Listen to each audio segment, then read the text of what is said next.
Bernstein once described Benjamin Britten as a man at odds with the world.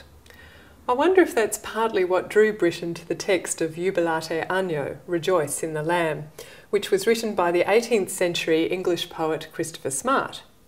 Britten and Smart were both outsiders.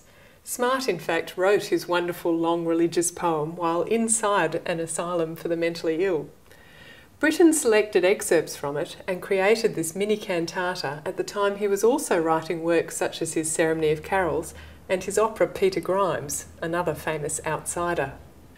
Britten was also dealing with returning to war-torn England as a conscientious objector, and an illegally gay one too.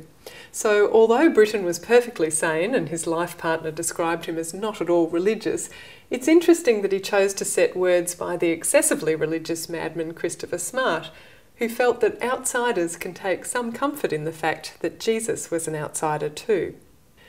Together, this 20th century music and 18th century text works beautifully. On a technical level, Britten put together a series of small contrasting movements that form a kind of arch shape. We begin and end with an exquisite hallelujah. Working inwards, there are descriptive sections for soloists and for choir. And in the very centre of all of this busyness and rhythm and exuberance, we suddenly get smacked in the ears with the downside of Christopher Smart's bipolar existence. There's a chilling choral unison passage where we're dropped into his real life, aspects of asylum living, the watchman striking him with his staff, the sense of being wrongfully accused.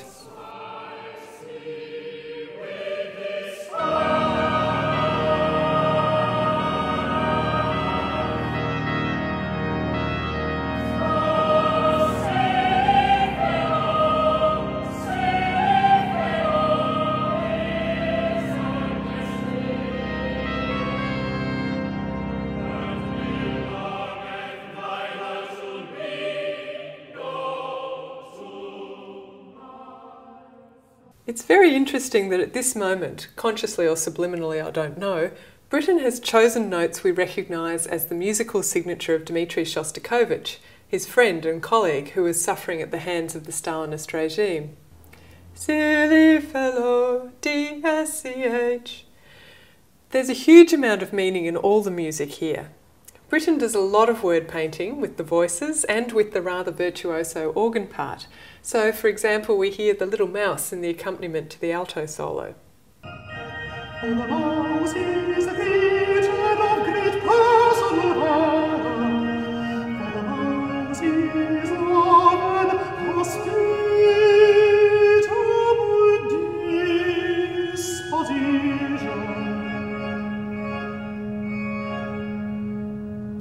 And in the tenor solo, the words about the flower grow melodically upwards to heaven, while the words about its root grow downwards.